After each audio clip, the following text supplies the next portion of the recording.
It was a cold, rainy evening when the door of Iron Horse Tavern creaked open. Every eye inside turned toward the entrance.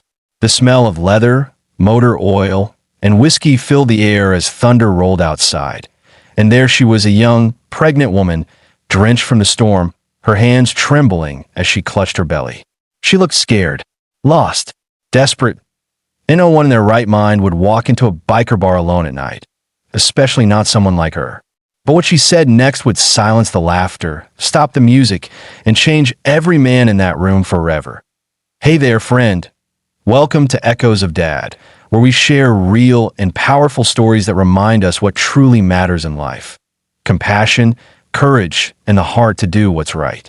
If this story moves you even a little, don't forget to subscribe, like, and share your thoughts in the comments.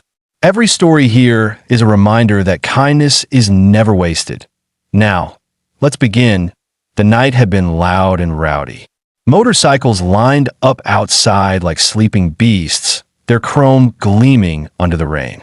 Inside, the bar was buzzing with laughter and the clinking of beer bottles. Big Joe, a mountain of a man with a thick beard and tattoos from neck to wrist, was arm wrestling his buddy Tank when the door opened. Everyone turned. The woman stepped in slowly, her clothes soaked through, her eyes wide with fear. She looked about 25, maybe younger. "I need help," she whispered. Her voice cracked. For a moment, nobody moved. The jukebox kept playing an old Leonard Skinner song. Then Joe stood up, towering over everyone. His boots thudded as he walked toward her. "You lost, sweetheart?" he asked, his voice deep but not unkind. She shook her head. "My car, it broke down a few miles back. My phone's dead.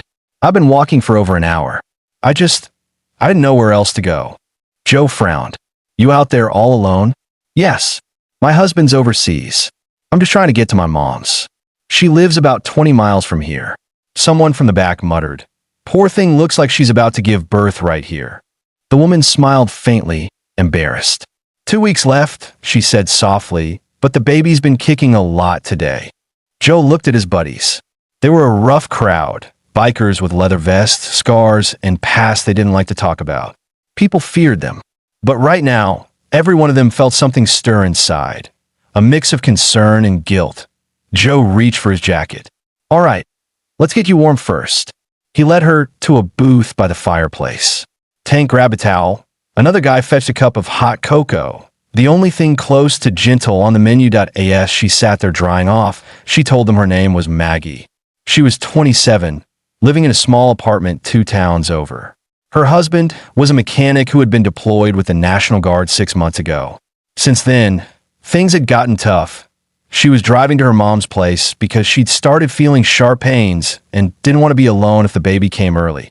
But halfway through the drive, her car engine sputtered and died. No cell service, no traffic, just rain and fear. "So you walked?" Joe asked, amazed. Maggie nodded. "I figured if I kept going, I'd find a gas station or someone who could help." She gave a nervous laugh. Didn't expect it to be a biker bar. The guys chuckled. Even Tank, who looked like he could bench press a Harley, smiled. "Don't worry," Joe said. "You're safe here." They got her something warm to eat. One of the bikers, called Red, pulled out his phone and tried calling for a tow truck, but the storm had knocked out the local power lines. "No signal," he grunted. "Not even for me." Joe thought for a moment, then turned to Maggie. "Listen, we can't let you walk back out there. We'll get your car in the morning. For now, you stay here, all right?" She hesitated. "I don't want to cause trouble." Joe shook his head. "You already did. You walked into a bar full of guys who forgot what it means to care. You reminded us."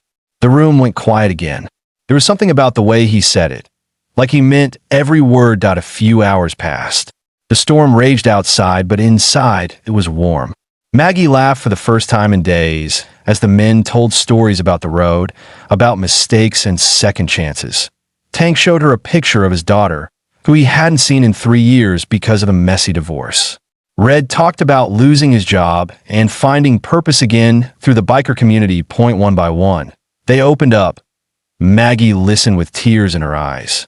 "You guys, you're not what I expected," she said. Joe grinned. "Yeah, we get that a lot." Then, just as the laughter filled the room again, Maggie gasped. Her hand gripped the edge of the table. "Joe, I think it's time." The room froze. Time. Joe repeated, "My baby, it's coming." Chaos broke out. Tank ran to grab blankets. Red sprinted to get his truck ready. Someone shouted for boiling water, even though nobody knew why, just something people do in movies when babies are born. Joe knelt beside her. "All right, Maggie, you hang in there. Help's coming." He tried dialing 911 again. This time, miraculously, the call went through. Within minutes, the sound of sirens pierced through the storm. But the baby wasn't waiting. Maggie screamed, clutching Joe's hands so tightly he thought she might break his fingers. "It's okay," Joe said, trying to stay calm. "You're going to be all right. You're strong, you hear me?" By the time the paramedics burst through the door, the baby's cries had already filled the bar. A tiny, healthy cry that made even the toughest bikers wipe their eyes. The paramedics took over, wrapping the newborn in a blanket. "You did great, ma'am," one said, smiling at Maggie. "He's perfect." Maggie looked at Joe, exhausted but glowing. "I couldn't have done it without you." Joe swallowed hard. "Nah," he said, his voice cracking. "You did all the work."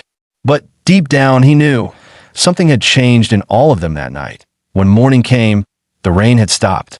The sun rose over the quiet road outside. The bikers helped tow Maggie's car back to the bar's lot and fixed it up.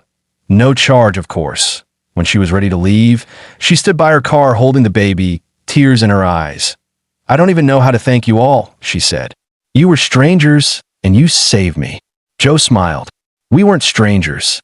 Not anymore. Name him after whoever you want. Just remember, there's a whole crew of bikers who'll be watching out for him." She laughed. "Actually," she said, "I think I'll name him Joseph." The men went silent again, this time with pride. Joe turned away, pretending to cough just to hide the tears. As she drove off, the sound of her little car faded into the morning light, and the men stood there in silence. Tank finally spoke. "You think we'll ever see her again?" Joe shrugged. "Maybe not. But I think that kid's gonna grow up knowing kindness. And maybe that's all that matters." Years passed. The Iron Horse Tavern changed owners, and the bikers drifted to new towns. But every Christmas, Joe still got a postcard. No return address, just a photo of a smiling boy with messy hair, sitting on a small red bike. The note always said the same thing. From Joey, "Thank you for being there when we needed kindness most." And Joe would smile, put the card up on the wall, and tell anyone who asked the story of the night a pregnant woman walked into a biker bar and reminded a group of rough men what it meant to have a heart. Because sometimes kindness doesn't come wrapped in pretty words or fancy places. Sometimes it shows up in a leather jacket, holding out a hand when the world feels cold and dark. And if we're lucky, we get to be that kind of kindness for someone else. This is Echoes of Dad. Remember, kindness costs nothing, but it can change everything.